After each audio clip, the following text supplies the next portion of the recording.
Okay guys, this is a quick video about some of the tricky little things that you have to do for the Excel practice that we're doing, the Excel and Dreamweaver practice that we're doing in class, which will be, this is for paper 3, data analysis and web authoring. Okay, so I'm just going to open up. This is the actual Excel spreadsheet here that I've already imported some stuff, but I'm going to look up your test instructions here so I can have a look. Okay, I believe it's on page 6 is where the heavy lifting begins. So the Dreamweaver part of this, not difficult at all. We'll go over this in class. Pretty simple stuff that you guys have done before. But the spreadsheet stuff, okay, this is where you're getting the bulk of the marks where you really have to work. Okay, so it's on right around this portion of the Excel sheet. Everything else is pretty much very similar, very easy to do. You're just importing 2 different CSV files. It'll be these Excel sheets here. Okay, I'm just going to spread this out a little bit more. Okay, where we start to get a little complicated is here on number 17. Oh, no, sorry, on 16. Okay, so first thing we're going to do is we're going to restrict the data entry in cell B4 to D or W. Okay, so here is B4. Okay, and I've got this written down here. You need to restrict data or create data validations so that only a D or W can be entered. Okay, so pretty simple this part. What we want to do then is I'm just going to get rid of this text. Okay, so I want to create some data validation. Okay, I'm just going to click out of this cell so I get everything up here. So I click on my data tab and I go to data validation. Now, I don't want any value. I want to create just certain values. In here, it shows you all the types of values that we can have. Decimal numbers, whole numbers, whatever. Okay, we're going to use a list. Okay, and we want that source to be B4. Okay. Okay, and it's going to be D, comma, W. Okay, let's see what that does. Okay, so what that does is that then creates a drop-down list where we will select D or W. D stands for daily, W for weekly. Okay, so once again, all I did was go into my data tab, go into data validation, and when I click on data validation, I select the list, and the source will be whatever it is. I'm going to put in D or W. The instructions here tell you to input a D or W. I'll just minimize that, okay? Yeah, data validation, they might ask you on this attach, but you've got a whole bunch of different options here. For example, I could have a whole number in here and I could input the minimum to be whatever I want, 0, my maximum to be 10,000, okay? Same with decimals, okay? But list is what we want, okay? Even we could have dates, times, and text length, all that sort of stuff, okay? So for this, it is a list, and we're going to put D or W. D standing for daily, W standing for weekly. Okay. In the actual test, they ask you what are some of the weaknesses of this formula. Where's my test? Just minimize that. Yeah, they ask you for some of the weaknesses of this data validation. We'll go over that in class, what the weaknesses are. Okay, the next thing that we want to do. Okay, so I'll just mention what we have here in Sheet 2. So Sheet 2, you're going to download another .csv file which has the codes for the cabins, the actual names of the cabins, how many they sleep, the cabin type, the cost per day, and the cost per week. Okay, so we're going to, this should be ringing off some bells. Probably going to use a VLOOKUP formula to access the information here. And in fact, in the test, we're going to use a VLOOKUP formula to look up the cabin code and output the actual name of the code of the cabin. And we're also going to use this VLOOKUP to look up the cost per day or the cost per week, which goes back to what we input here in B4. Okay, so we're going to need B4 for a VLOOKUP. We're also going to need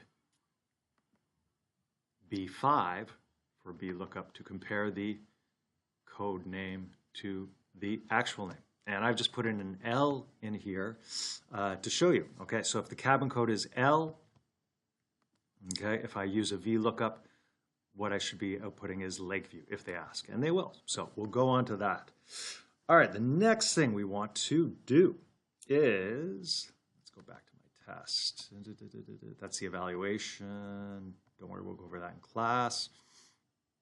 Okay, this is a big one. Enter a function in cell B9 to look up the name of the cabin using the file J1832cost.csv. Well, that file there, J1832, is this file here, which I've imported previously, okay?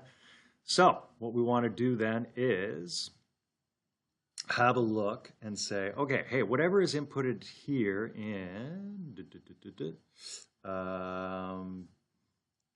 whatever is inputted here in B9, ooh, boop, boop. Okay. Yeah, we're going to output the name of the cabin according to what code we have here in number 5. So obviously we need a VLOOKUP. I put in L in B5. So I'm going to have a VLOOKUP statement here in B9. And according to this, that if that L is there, I should have Lakeview being output. So let me just put in that VLOOKUP statement. And okay, so once again, my VLOOKUP statement is equals VLOOKUP, open bracket, the cell that I'm going to compare or my lookup value is this one, B5, okay? Comma, my table array, okay, I'm going to go back to sheet 2, and I'm going to select the entire table. All right, that should be good. Yep. I'll go back to sheet 1, okay? A1 to B. So my comma, that's my table array. My column index, let me go back to sheet 2. My column index is going to be column 2. In other words, I'm looking up the L that I put in B5, and it should output Lakeview in this one here, okay? Oops, it looks like I screwed something up. So let me just fix this again because I went back and forth. I got some issues, so let me just do that. Let's do the table again.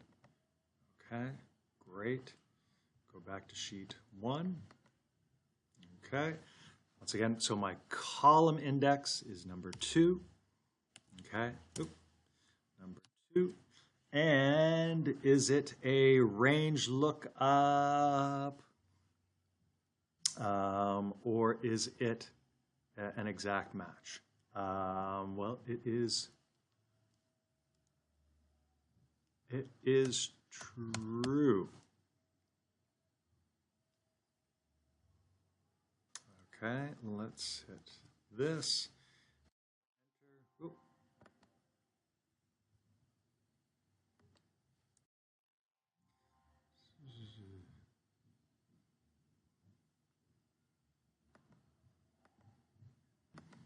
Enter. Okay, sorry, I just put it on pause because I was getting some syntax errors. I just wanted to fix those before I went on. So that's my VLOOKUP statement that I put in B9, okay? So yeah, it's looking at whatever I put in B5, and it's just going to output here in B9. What is the name of that cabin compared to the code? So I put in L here. Lakeview is the name of the code. I'll just go back to this, and yep, my code is L that I put in B5. So in B9, I should put in Lakeview. Okay. The next thing I want to do is enter a function in cell F9 to display the appropriate cost per day of the week of this cabin. So this is what I need to do. Let's see, go back to F9, EF9. This is the big one. I think this is worth about 8 points on the test. So what I need to do is I need 3 conditions. Okay, I need to, number one, if something is input, if a D is input here, I need to look up on this VLOOKUP formula, what is the daily cost of whatever cabin that I've selected. So, and for example, I input L here. So my daily cost, if I put in the D, and that value is going to be 82. Okay.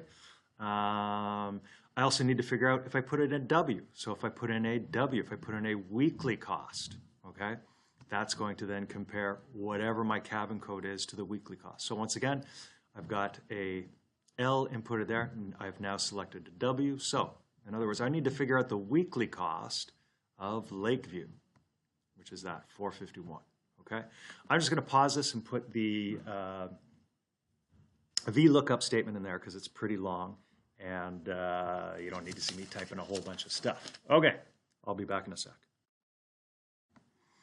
Okay, so I'm back, guys. This is the VLOOKUP and the if statements that I have to put in there. So I need a nested if statement because I've got 3 conditions. I've got D, W, or if I input nothing in there. If that space is empty, I've got to output something.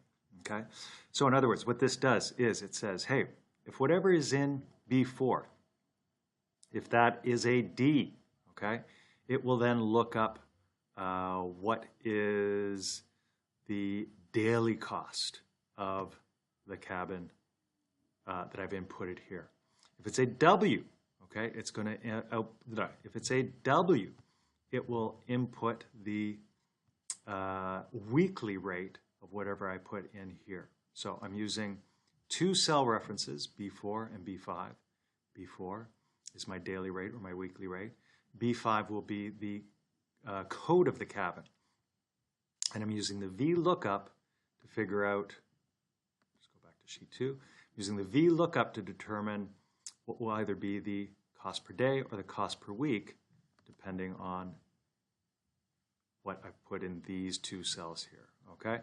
A little complicated, but if you just sort of sit down, write it out, not that bad. The last thing I want to do then is this very simple formula here. I want to multiply B7, whatever is in B7. So I'm going to input the number of days, okay, and multiply by whatever is in here in F9. So if that is the daily rate or the weekly rate, okay, I will then multiply that by the number of days. Let's just change this to see if it'll work with something else. So let's imagine that I want to stay for a week. I'm going to stay for a week, okay? And I'm now going to not stay at Lakeview, but I'm going to stay at Keystone, okay? So I'm going to stay for a week at Keystone. So the code for that is K, okay? So stay for a week, code for that is K. If I hit enter, great. My cell then changes, or sorry, the information here in B9 changes to Breckenridge. Let's just make sure that that's right. Oh, sorry, I've got a mistake. Should be Keystone. Okay, so I've got to fix that. But the weekly rate changes. Okay. Let's see. B equals Breckenridge. I've got a weekly rate of 412. Let's just make sure that that's correct. So the weekly rate of Breckenridge is 412. That's right. Okay, and I'm just going to multiply the number of days, which is 5, times the weekly rate, which will give me 2,060. Okay, very quickly, those are the big statements that you need to know for that test. Okay, great. See you in class, guys.